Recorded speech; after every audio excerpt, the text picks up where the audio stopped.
Être dans des lieux paradisiaques pour passer des super vacances, c'est bien, mais ça ne suffit pas. Il y a des pièges de la pensée qui font que des fois, nos vacances sont facilement gâchées et on ne sait même pas pourquoi. Aujourd'hui, on va parler de ça.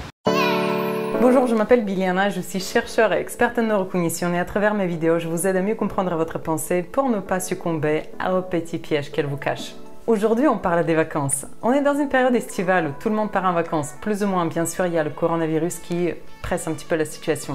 Moi, personnellement, je viens de rentrer de 10 jours que j'ai passé en Grèce sur un voilier où je me suis vraiment amusée. Cependant, à plusieurs moments, je suis tombée dans le piège de ma pensée et j'aurais aimé vous permettre de ne pas tomber dans le même piège.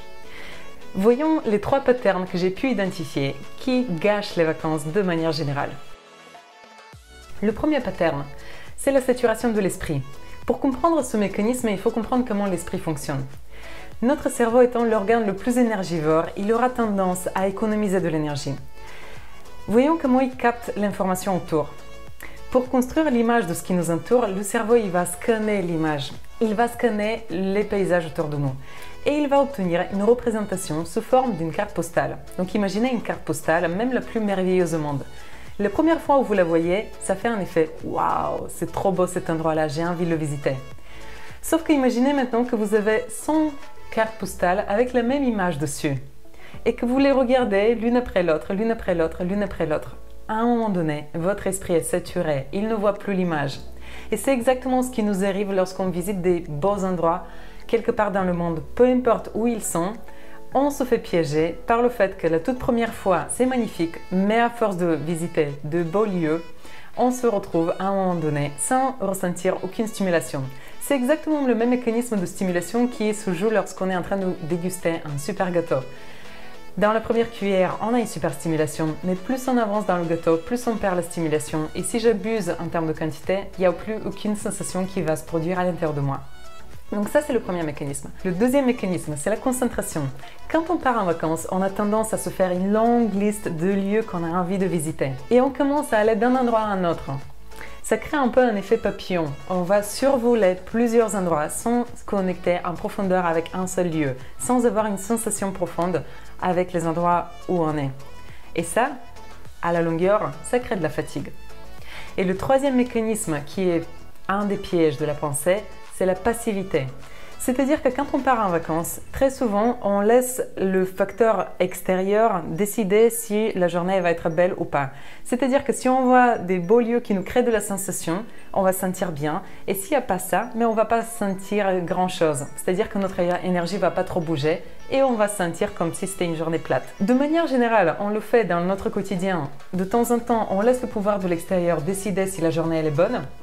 Sauf que quand on est en vacances, on a une tendance encore plus importante à faire cette erreur, c'est de laisser l'extérieur déterminer comment elle va être la journée. Et donc, on devient passif, on donne le pouvoir à l'extérieur et on se laisse vivre des choses en fonction de ce qui vient à nous. De plus, lorsqu'on envoie notre attention à l'extérieur, c'est comme si on donnait notre énergie à l'extérieur. C'est-à-dire qu'au lieu de regarder à l'intérieur de nous et chercher les choses qui nous inspirent de l'intérieur, on va envoyer l'énergie à l'extérieur et on va chercher à collecter des informations et des stimulations de l'extérieur. Sauf que c'est beaucoup moins nourrissant que lorsque ça vient de l'intérieur. Voyons maintenant comment éviter ces 3 pièges de la pensée. Pour le premier piège, la saturation, c'est impossible de l'éviter. Notre esprit il fonctionne comme ça. Lorsque je suis dans un lieu, mon cerveau il va scanner l'image et tant qu'il n'y a pas de changement autour de moi, il ne va pas rechanger l'image. C'est-à-dire que le cerveau il a une forme de fainéantise. Pour conserver de l'énergie, il scanne une seule fois l'image et c'est bon, c'est acquis, c'est à l'intérieur de moi. Donc s'il n'y a rien qui change de l'extérieur, je vis une forme d'ennui, je vis quelque chose de monotone. Alors, on ne peut pas éviter ce mécanisme parce que c'est le fonctionnement normal du cerveau. Par contre, on peut l'anticiper. Et pour anticiper ça, on doit guetter les moments où les pensées de l'ordre de « c'est quoi le prochain lieu à visiter ?» vient dans notre tête. On peut se dire qu'on est déjà tombé dans le piège.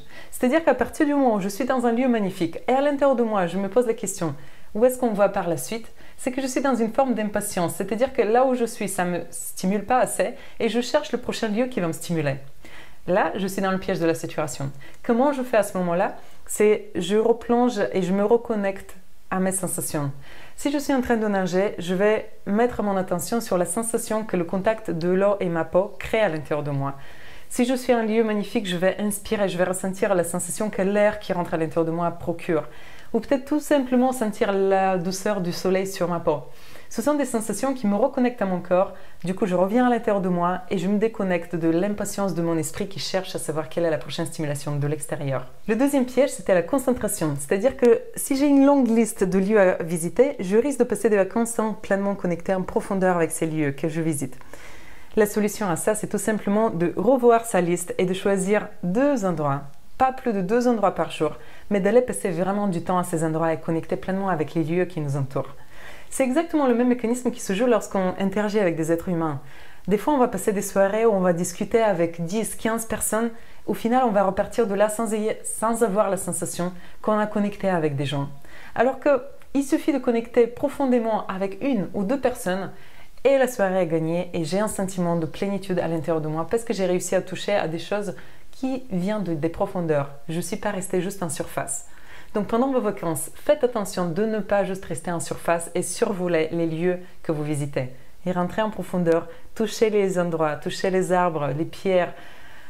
Mettez votre attention, focalisez sur des éléments, des détails pour pouvoir pleinement toucher à l'endroit où vous vous situez. Le dernier pattern, c'était la passivité. C'est lorsque je laisse mon attention et je laisse l'extérieur déterminer comment je me sens.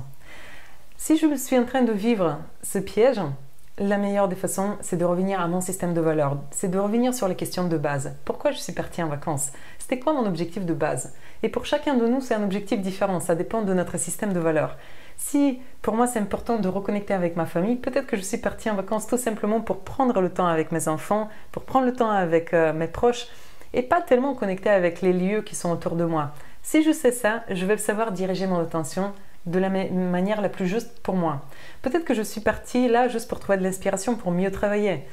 C'est important de s'avouer qu'est-ce qui est vraiment important pour moi et pas tout simplement partir comme la majorité des gens qui se disent « je vais visiter de nouveaux endroits ». Pour certaines personnes, ça fait aucun sens. Moi-même, quand je pars en vacances, le plus important, c'est que je retrouve de l'inspiration pour mon travail, que je vais pouvoir par la suite contribuer à d'autres personnes via mes vacances, que ça ne serait pas juste focalisé sur moi-même, sur mes sensations. Alors, pour éviter la passivité, je replonge à l'intérieur de moi. Je me pose la question, tout simplement, pourquoi je suis partie? Qu'est-ce qui était vraiment important pour moi? Et qu'est-ce que je voulais faire pendant ces quelques jours de vacances où je suis partie seule ou avec des proches ou avec d'autres amis, personnes que je ne connais pas, peu importe. Mais qu'est-ce que j'ai envie de faire? Quel type d'expérience j'ai envie de vivre qui me nourrit au plus profond de moi? Je m'arrête là pour aujourd'hui. Je vous souhaite de passer d'excellentes vacances. Faites attention à ces 3 mécanismes de la pensée. Et on se retrouve bientôt avec une nouvelle vidéo qui va porter sur les pièges de la pensée et comment les éviter. Excellente journée à vous. À bientôt.